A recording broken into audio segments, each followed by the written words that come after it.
Hello and welcome, fellow digital soldiers, to True Reporting. It is the 17th of July, and on today's podcast, we will be covering an amazing thread from Canuck. It is entitled, Know the Enemy, Canaanites, Phoenicians, Babylonians. Many have commented on the sundial on Epstein Island. It's not the typical sundial we see normally representing a clock. The sundial on Epstein's Island isn't a clock. It's an ancient Babylonian Canaanite calendar. My friends, we're going to get into the nitty-gritty of this. We're going to touch on Moloch, also Baal, a lot going into this. And who are these people really worshiping? I think we have a clue. Also, my friends, tonight at 7 p.m. Eastern Standard Time, don't forget about the Greenville, North Carolina rally. It is going to be amazing. So guys, before we get into the podcast, would you please welcome my new sponsor, MyPatriotSupply.com. Hey guys, these natural disasters and geoengineered storms are nothing to play around with. People are never prepared before or even after these types of situations, but you can prepare now. I trust and use My Patriot Supply for my food storage, and you should too.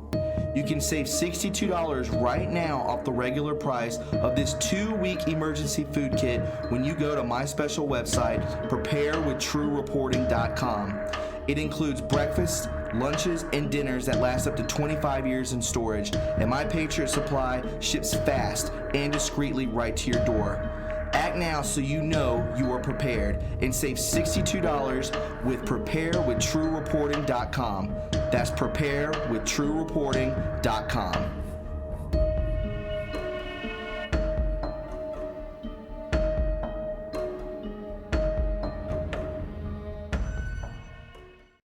All right, guys, it's good to have you aboard. Let's go ahead and hop into it.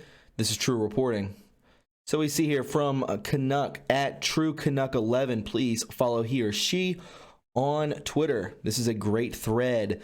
Number 1, it says, Know the enemy, the Canaanites, Phoenicians, and Babylonians. Many have commented on the sundial on Epstein Island. It's not the typical sundial we would normally see representing a clock. The sundial on Epstein Island isn't a clock. It's an ancient Babylonian Canaanite calendar. Pretty nuts, right? Yeah, it's not necessarily a clock. It's definitely, or a sundial rather. It's a Canaanite. We can see the Roman numerals coming through here. Canaaniques, it says here.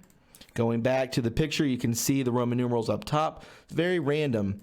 This is what they are following, and here we go again, another ancient picture. Very interesting.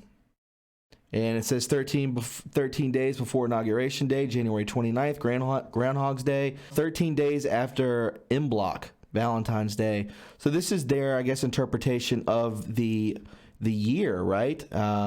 It says, yeah, we have the winter solstice, spring equinox, summer solstice, autumnal equinox. Epstein's sundial has 13 seats surrounding the sundial, meant for ceremony on important ritual dates, which is what we just went over, right? We had those certain dates right here in this picture. Again, it's just December 21st, February 1st, March 22nd, May 1st, June 21st, August 1st, September 21st, and October 31st. And it's basically just, it's reading it in Canaanite writing through here. They're Yule, Imbolc, Astara, Beltane, Litha, Lungnashad, Mabon, and Samhain, just representing different times of the year. Quite strange. So anyways, yeah, it says it's on important ritual dates which the head of each member of the bloodline families with the head of each member of the bloodline's family. It's very complex and tracks the solstice based on mathematics and astronomy. There are other, in quotes, sundials throughout the world. The Vatican obelisk is a sundial. There are 13 obelisks in Rome, which in my honest opinion represents the 13 bloodline families. Wow. And he's embedded a YouTube video of the Vatican obelisk. I'm no expert on this topic. Since following 17, I have started to learn. I would encourage others to do the same. It's not simple by any means, as they've changed and evolved through the years like chameleons. They were Hittites, Phoenicians, Babylonians, and Romans. This looks like an artifact, rather, dug up from the ground, right? Canaanites managed to infiltrate and deceive. In order to make sense of the symbolism of the buildings and structures on Epstein Island, child and human sacrifice, we have to understand the enemy. This truly is a spiritual battle, good versus evil. And I say this all the time about duality. I speak about duality and good versus evil. Good is winning, and it's probably many years, thousands of years of good that we are awakening to. But is evil gone forever? Absolutely not. We will always have duality, because if you don't have evil, you don't know what evil is. You don't know what good is. You have to know what evil is to understand good, thus the duality. So we can see here Epstein Island, these pictures right here, and then all of a sudden we see it down here too. And mosques in Aleppo. So, Epstein Island and mosques in Aleppo, the same thing. I'm no expert on this topic by any means, he says. Since following Q, I've started to learn. I would encourage others to do the same.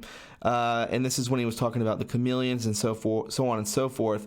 And here's more pictures of another sundial, another typical one. Their plan has taken thousands of years to achieve. Global domination, achieved through secret societies, infiltrating every religion and government on earth. They claim to be Christians, Muslims, Jewish, and so forth. They are none of these things. They believe they came from Canaan. This outlines the region they come from, Syria and Palestine. Things are starting to come together. Canaanite occur in cuneiform, Egyptian and Phoenician writings from about the 15th century BC, as well as the Old Testament. In these sources, Canaan refers sometimes to an area encompassing all of the Palestine and Syria, sometimes only to the land west of the Jordan River, and sometimes just to a strip of coastal land from Accra in Akko northward. The Israelites occupied and conquered Palestine, or Canaan, beginning in the late 2nd millennium BC, or perhaps. Sarah Ruth Ashcraft, whose initials are SRA, and we know about satanic ritual abuse, has provided incredible first-hand knowledge of these evil people. Here is her account. There is wealth of information within. And it says here, someone just asked me who are the, I believe it's pronounced, the Hivits. The answer, all of the terrorists in the entire world, including ISIS and Antifa, and every deep state ever, are part of the ancient Babylonian cult family, who have dominated and ruled every civilization on earth since biblical times, 60-something on and on. So definitely check out this thread reader of Sarah Ruth Ashcraft. I'm sure she touches well in depth on that subject. To eradicate evil, Canuck says, and to ensure something like this never happens again, I implore you to become familiar with this, their holidays, calendars, important days and rituals, important for the battle ahead of us and the evil we are about to discover. Know the enemy. Know their goal is for a new world order. Know this is what they really want. The Temple Mount in Palestine, the home of the world's new religion. Look familiar? And as you can see, the top of Epstein's little temple there. And then we see here.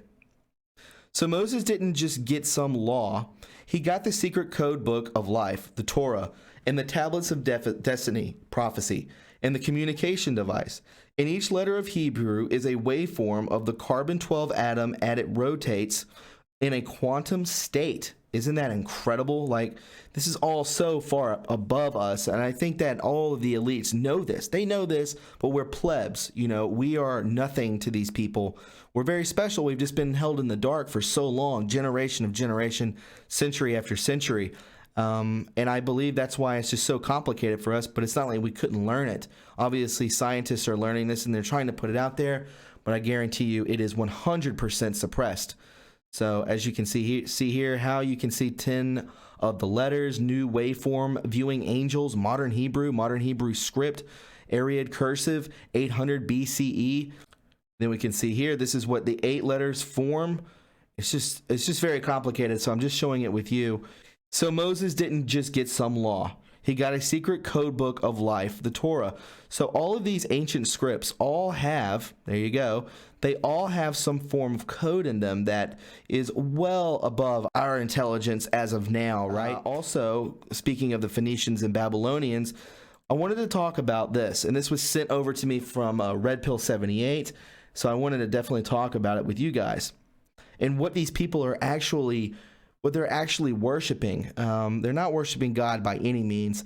And are they getting something in return from these evil forces? I'm sure they are. But in return, their souls are decimated. Was Moloch really Baal, the ancient god who demanded child sacrifice? Moloch, or Molech, is known in the Bible for being the god to whom child sacrifices appeared to have been made in a shrine outside of the city of Jerusalem. Although Moloch is well known in the Bible, he is less well known in the archaeological and historical records, leading to disagreements over the identity of the god, as well as the exact nature of the cult of Moloch. The origin of the name. The name Moloch most likely comes from the Hebrew word Melech, meaning king. For a long time, it was believed that Moloch was another name for Milcom, the chief deity of the Ammonites. But this view has fallen out of the favor because of more recent research. The name of Molech was most likely a title or epithet for a deity rather than the actual name. It is common in Phoenician and Canaanite. There we go. Perfect tie-in. Inscriptions for deities to be referred to as the king of something. Malkandros, another name for El, the head of the Canaanites' pantheon, for example, translates to king of man. We can check out this picture right here. Obviously, they're serving him a child up here in the top. Is this a real thing or a statue? You get my drift? Did these gods, people with wings and so on and so forth, was this around then? One would imagine, why would they just build statues after them, right? I believe it to be true. Moloch and Baal Hadad. One suggested identity for Molech is the Canaanites' deity Baal Hadad or Hadad. Hadad was considered the king of the gods by the ancient Canaanites. Evidence that Moloch can be identified with him comes from the fact that the pagan altars in the valley of Ben Hinnom, where children were sacrificed and also described as altars to Baal by the prophet Jeremiah. Furthermore, Assyrian texts state that the child sacrifices were made to Adad, the Assyrian equivalent of the Canaanites' Hadad. So you have Adad with no H's and then Hadad, one being Assyrian, one being Canaanite. This makes it reasonable to suggest that the child sacrifices may have been made to Hadad and that a cult of child sacrifice may have been related to him. So obviously Hadad is definitely Baal. And we can see here that they're saying that child sacrifices may have been given to Hadad, and that there was also a cult that was related to him. So a cult following, right? And then we can see him being carried here. Very strange. God of weather, hurricanes, storms, thunder, and rain. Hadad, right? So do you think they're worshiping this entity and maybe then bringing storms into onto the shores, or earthquakes or fires, so on and so forth, and then they use geoengineering to even exacerbate it, right? Could that be possible? Nothing's out of reach at this point. The cult of Moloch in the biblical account. Children are said to have been sacrificed or passed through the fire to Moloch at a shrine outside the city walls of Jerusalem called Topeth. In the valley of Benom, although it is most likely that this practice was due to an introduction of the foreign deity, it has also been suggested that the Judahites believed that they were making sacrifices to Yahweh, the national deity of the ancient Judahites and Israelites. Either way, the prophets harshly condemn this practice as being offensive to Yahweh, whether it to be a corruption of Yahweh worship or worship of a foreign deity such as Baal. The practice of child sacrifice is attested in other sources throughout the ancient Mediterranean world, particularly in Carthage. In the city, a sacred grove and a temple were dedicated to one such cult. That we can see here. You obviously put the kid in here. The smoke comes out. It looks like it's feeding this thing, right? Sickening, right? Moloch. Carthage was founded by Phoenician colonists, which gives them a connection to the Canaanites. It has been suggested that there is also a connection between the child sacrifices practiced in Carthage and similar practices in Canaan and Judah, such as the cult of Moloch. Some scholars dispute this suggestion, saying that the Carthaginians' practice differed from the cult of Moloch. So they're two different, a little bit of difference in there. It is commonly believed that the child sacrifice at Carthage was usually only done during times of extreme crisis. And exactly, this is what they do. When I guarantee you, and this is not a reach, I guarantee you when these people get in panic, Bill Clinton, Hillary Clinton, so on and so forth. The Bushes, Obama, Michael Obama, even high up people in the occult world, they call on these deities to come down and maybe bring a wrath amongst humanity. But I believe that power is well gone now. I think that the love and the light and the white hats are definitely in control at this point. No more of these these earthquakes, and maybe the earthquakes are just done by underground detonations of these underground bases. Maybe it's not organically, or maybe from a entity brought in, correct? It says, it is commonly believed that the child sacrifice of Carthage was only done during the times of extreme crisis, in accordance with classical sources, whereas child sacrifice is said to have been a regular part of the cult of Moloch. And this is who they worship, guys. This is who they worship. On the other hand, it isn't necessarily clear from the biblical text that child sacrifice was as regular as it has been suggested in the cult of Moloch. The cult of Moloch may also have only involved sacrifice of children in times of crisis, or it may have occurred only on special occasions such as annual festivals or at the birth or of a firstborn child. These practices are attested in other parts of the ancient Mediterranean. As a result, there is necessarily a reason to think that one cult involved regular sacrifices while the other did not. Child sacrifice or initiation. Another major point of contention in the study of Moloch is whether or not children were sacrificed at all. Some scholars, as well as ancient rabbis, have suggested that the pass through the fire meant passing between rows of fire in an initiation rite.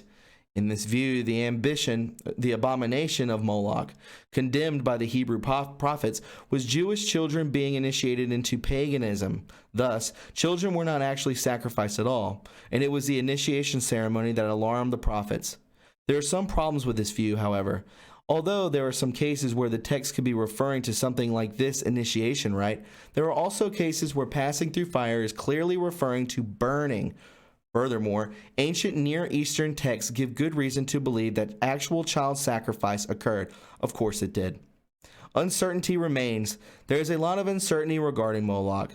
Though a few things can be said with relative confidence, it is clear from biblical and ancient Near Eastern sources that Moloch was probably a title or epithet used for a prominent Canaanite deity to whom children were at least occasionally sacrificed. This deity was either a foreign deity or he may have been mischaracterization of Yahweh himself. Though this is one of the less likely explanations, beyond this, there is still so much to learn. And guys, we can bring this into modern times. We can bring this into Planned Parenthood. We can bring this into spirit cooking. Do you think they do this just to do it, just to get a good laugh or to pretend? No, they are doing these ancient texts and they brought them into modern times. But my point is, my question is to you out there, who showed them this? Was it just passed down from the elite because we are not elites and now we're just starting to learn from this great awakening? We're starting to realize through 17 and Anon's showing us this stuff? Could be. I believe it to be true. I want to know where this information came from. Who taught people in ancient times how to do this, then to sacrifice? They're not just doing it to do it, my friends. I want to thank Red Pill 78 for sending me this. I also want to thank Canuck at TRUeCanuck11. I want to thank both of you for putting in hard work. Guys, if you found this as informative and you enjoyed it, please subscribe to my channel. You can follow me on Twitter at TRUeReporting. Don't forget to leave a like. You can also donate to this channel by going to my PayPal or Patreon. Link in the description box below. We also have a P.O. box and True Reporting merch. Grab you some and take it to a Trump rally, a MAGA rally, and show your support. Also, if you buy some and you want to tweet at me, I'll retweet it and get you some followers or something like that, and just show my I'm so grateful for it, to be honest. Guys, please take care of one another and love one another. And remember, there is a rally tonight at 7 p.m. Eastern Standard Time, so definitely check that out. I'll talk to you guys soon. Have a great day. Bye-bye.